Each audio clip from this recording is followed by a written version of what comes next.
Dans un élevage bovin laitier, au moins un tiers des traitements antibiotiques sont en fait générés par une infection mammaire.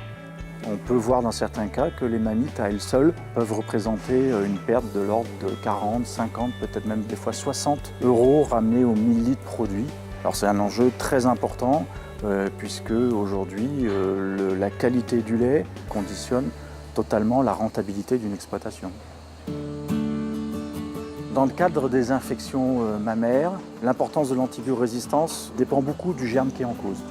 On a beaucoup moins de plaintes d'antibiorésistance vis-à-vis du colibacille.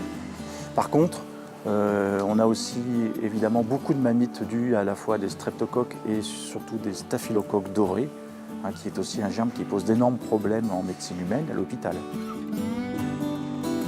On a pu très clairement mesurer que en fait, des veaux nourris avec du lait qui peut contenir ces résidus d'antibiotiques, en l'espace de quelques semaines, 2 mois environ, peuvent déjà en fait, présenter, quand on fait des prélèvements au niveau de leur flore digestive, ce caractère d'antibiorésistance.